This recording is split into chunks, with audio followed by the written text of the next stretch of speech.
പാലക്കാട് ജില്ലയിലെ ഏറ്റവും മനോഹരമായ നഗരമായി ഒറ്റപ്പാലം അറിയപ്പെടുന്നു. ധാരാളം സിനിമാ ഷൂട്ടിംഗ് നടക്കുന്ന ഒറ്റപ്പാലത്ത് പരന്നു കിടക്കുന്ന വയലുകളും കുന്നുകളുമുണ്ട്. ധാരാളം വാട്ടർ ബോഡീസും ഇവിടെയുണ്ട്. കേരളത്തിലെ ഏറ്റവും വലിയ 18 നഗരങ്ങളിൽ ഒന്നായി ഒറ്റപ്പാലം അറിയപ്പെടുന്നു. നായർ സമുദായത്തിന് ഉയർന്ന സ്വാധീനമുള്ള ഒരു സ്ഥലമായും ഒറ്റപ്പാലം പേരെടുത്തിട്ടുണ്ട്. 53,000-ഓളം ആളുകൾ ഒറ്റപ്പാലത്ത് താമസിക്കുന്നു. ധാരാളം അമ്പലങ്ങളും പള്ളികളുമുള്ള ഒരു പട്ടണമായതുകൊണ്ട് തീർത്ഥാടന കേന്ദ്രമായും ഒറ്റപ്പാലം അറിയപ്പെടുന്നുണ്ട്. ഒറ്റപ്പാലം റെയിൽവേ സ്റ്റേഷൻ 120 വർഷം പഴക്കമുള്ളതാണ്. ഷൊർണൂർ മംഗലാപുരം റൂട്ടിലാണ് ഈ റെയിൽവേ സ്റ്റേഷൻ്റെ സ്ഥാനം. മിക്കവാറും എല്ലാ വണ്ടികളും ഇവിടെ നിർത്തുന്നു. ഒറ്റപ്പാലം നഗരത്തിൻ്റെ കിഴക്ക് ഭാഗം ലക്കിടി പേരൂർ പഞ്ചായത്താണ്. അതുപോലെ പടിഞ്ഞാറ് ഭാഗം വാണിയംകുളം പഞ്ചായത്താണ്. വടക്ക് കിഴക്ക് ഭാഗത്ത് അമ്പലപ്പാറ പഞ്ചായത്താണ്. വടക്ക് ഭാഗത്ത് അനങ്ങൻ കുന്നുകളും തെക്ക് ഭാഗത്ത് ഭാരതപ്പുഴയുമാണ്. ഒറ്റപ്പാലം ഒരു നിയമസഭാ മണ്ഡലമാണ്. രാഷ്ട്രീയപരമായി വളരെ ഉത്ബുദ്ധരാണ് ഒറ്റപ്പാലത്തെ ജനങ്ങൾ. കമ്മ്യൂണിസ്റ്റ് പാർട്ടിയും കോൺഗ്രസും BJPയുമാണ് ഇവിടെ ആക്റ്റീവായിട്ടുള്ള രാഷ്ട്രീയ പാർട്ടികൾ. കഴിഞ്ഞ തെരഞ്ഞെടുപ്പിൽ കമ്മ്യൂണിസ്റ്റ് പാർട്ടിക്ക് 46% വോട്ട് ലഭിച്ചിരുന്നു. അതുപോലെ കോൺഗ്രസിന് 37%വും BJPക്ക് 15% വോട്ട് ലഭിച്ചിട്ടുണ്ട്. പണ്ട് ഒറ്റപ്പാലത്ത് ഒരു പാർലമെൻറ്റ് മണ്ഡലം ഉണ്ടായിരുന്നു. പിന്നീട് അത് ആലത്തൂരാക്കി മാറ്റി. ഒറ്റപ്പാലത്തിൻ്റെ പഴയ പേര് അരിയൂർ തെക്കുമുറി ദേശം എന്നായിരുന്നു. പണ്ട് നെടുമങ്ങാട് നാട്ടുരാജ്യത്തിൻ്റെ ഭാഗമായിരുന്നു ഒറ്റപ്പാലം. അന്നത്തെ കാലത്ത് നായർ തറവാട്ടുകാരായിരുന്നു ഈ ഗ്രാമം ഭരിച്ചിരുന്നത്. പിന്നീട് 1487 കോഴിക്കോട്ടെ സാമൂതിരി ഒറ്റപ്പാലം കീഴടക്കി. അദ്ദേഹം ഇവിടെ ഒരു കോവിലകം ഉണ്ടാക്കുകയും ചെയ്തു. പിന്നീട് 1766 മൈസൂരിലെ ഹൈദർ അലി ഒറ്റപ്പാലം ആക്രമിക്കുകയും കീഴ്പ്പെടുത്തുകയും ചെയ്തു. 1792 ശ്രീരംഗപട്ടണം കരാർ പ്രകാരം ഒറ്റപ്പാലത്തിൻ്റെ ഭരണം ബ്രിട്ടീഷുകാർക്ക് കൈമാറപ്പെടുകയും അവർ അതിനെ മലബാർ ജില്ലയിൽ ഉൾപ്പെടുത്തുകയും ചെയ്തു. ബ്രിട്ടീഷുകാരുടെ ഭരണകേന്ദ്രം ഒറ്റപ്പാലത്തും ചെർപ്പുളശ്ശേരിയിലും ഉണ്ടായിരുന്നു. പണ്ട് കച്ചേരി വളപ്പിൽ ഒറ്റക്ക് നിൽക്കുന്ന ഒരു പാലമരമുണ്ടായിരുന്നു. അതുകൊണ്ടാണ് ഒറ്റപ്പാലം എന്ന പേര് ഈ ഗ്രാമത്തിന് ലഭിച്ചത്. പിന്നീട് ഒരു വലിയ പട്ടണമായി ഒറ്റപ്പാലം വളരുകയുണ്ടായി. 100 വർഷം മുമ്പ് ആദ്യത്തെ KPCC കോൺഫറൻസ് നടത്തിയത് ഒറ്റപ്പാലത്താണ്. ഈ സമ്മേളനത്തിൽ പങ്കെടുക്കാൻ വേണ്ടി മഹാത്മാഗാന്ധി ഒറ്റപ്പാലത്ത് വരികയുണ്ടായി.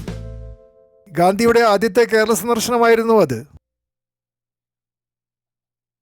പ്രശസ്ത കർണാടക സംഗീത വിദഗ്ധനായിരുന്ന ചെമ്പൈ വൈദ്യനാഥ ഭാഗവതർ ഒറ്റപ്പാലത്ത് ശ്രീകൃഷ്ണ മണ്ഡപത്തിൽ വെച്ചാണ് അന്തരിച്ചത്.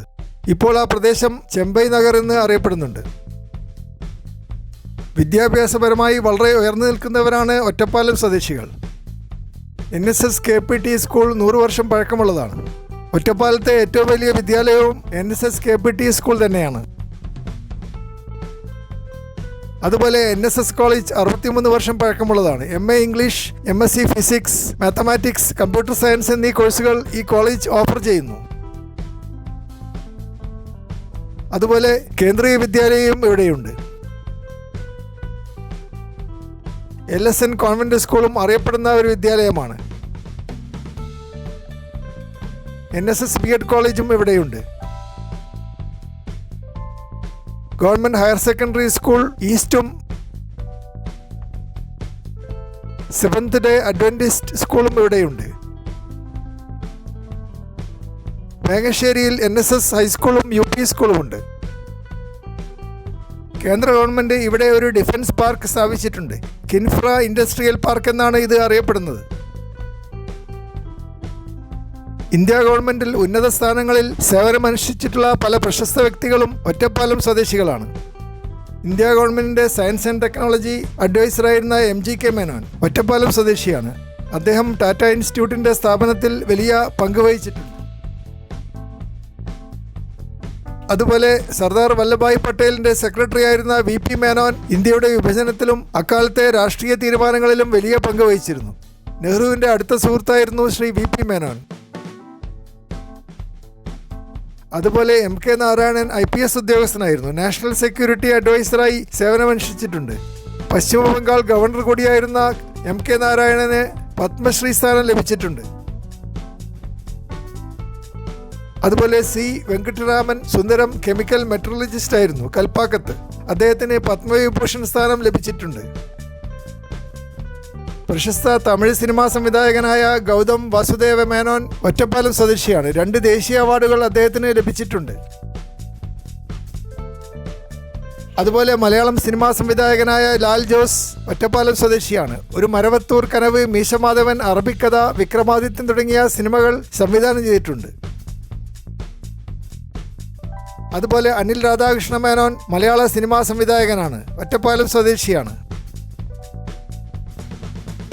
അതുപോലെ ഉണ്ണി മുകുന്ദൻ സിനിമാ നടനും ഒറ്റപ്പാലം സ്വദേശിയുമാണ്. മാളികപ്പുറം ജയ് ഗണേഷ്, ഷെഫീഖിന്റെ സന്തോഷം എന്നീ സിനിമകളിൽ അഭിനയിച്ചിട്ടുണ്ട്. അതുപോലെ ഭാസ്കർ മേനോൻ മ്യൂസിക് ഇൻഡസ്ട്രി എക്സിക്യൂട്ടീവായി ജോലി ചെയ്തിട്ടുണ്ട്. HMV പോലെയുള്ള കമ്പനികളിലും തുടർന്ന് ഇംഗ്ലണ്ടിലും ജോലി ചെയ്തിട്ടുണ്ട്.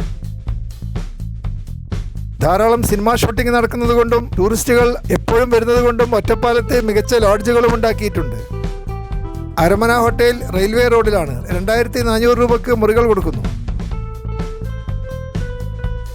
അതുപോലെ പ്രിയ ടൂറിസ്റ്റ് ഹോം ലക്ഷ്മി സിനിമ ടാക്കീസിന്റെ അടുത്താണ്. 600 രൂപയ്ക്ക് മുറികൾ കൊടുക്കുന്നു. അതുപോലെ ബ്രീസ് ലോഡ്ജ് റെയിൽവേ സ്റ്റേഷൻ റോഡിൽ തന്നെയാണ്. 800 രൂപയ്ക്ക് മുറികൾ കൊടുക്കുന്നു.